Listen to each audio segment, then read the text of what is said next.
Friends, আজকে রান্না করব ডিমের ঝোল। তো চলো ঝটপট রেসিপিটা আবার দেখে নেবে তোমরা সবাই। দেখতে পাচ্ছ বন্ধুরা, এখানে ডিম ভেজে রেখে দিয়েছি।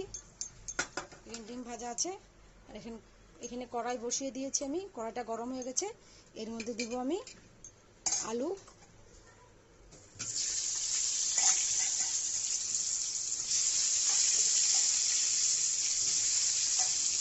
আলুগুলোকে লাল লাল করে ভাজতে হবে।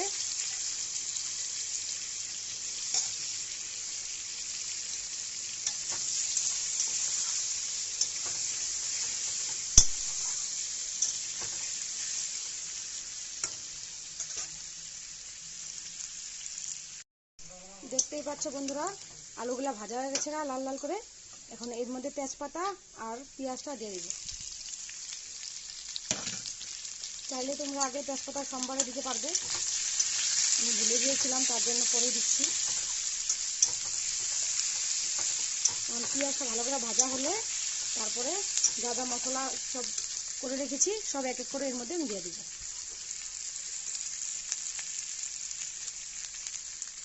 পেঁয়াজগুলো ভাজা হয়ে গেছে। এর মধ্যে দিব আমি হলুদ গুঁড়ো, তারপরে দিব এর মধ্যে পরিমাণ মতো নুন,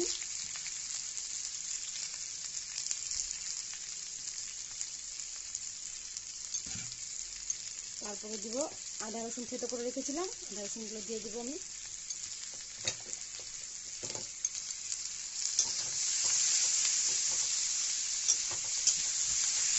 ভালোভাবে জিনিসটাকে ভাজা ভাজা করতে হবে, তাহলে খেতে ভালো লাগবে।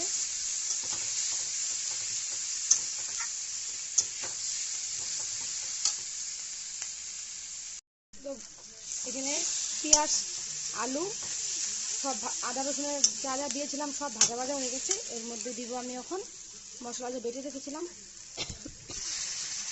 গরম মশলা আছে, এর মধ্যে জিরা গুঁড়ো আছে। ভালো করে দিয়ে ভাজা ভাজা করতে হবে।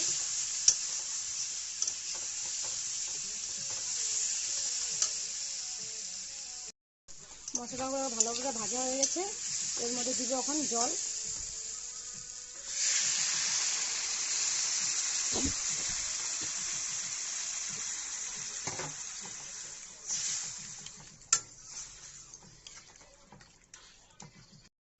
তো বন্ধুরা দেখতেই পাচ্ছ, ডিমের ঝোলের বয়েল উঠে গেছে। এখন আমি এক এক করে সবগুলো ডিম এর মধ্যে ছেড়ে দিব।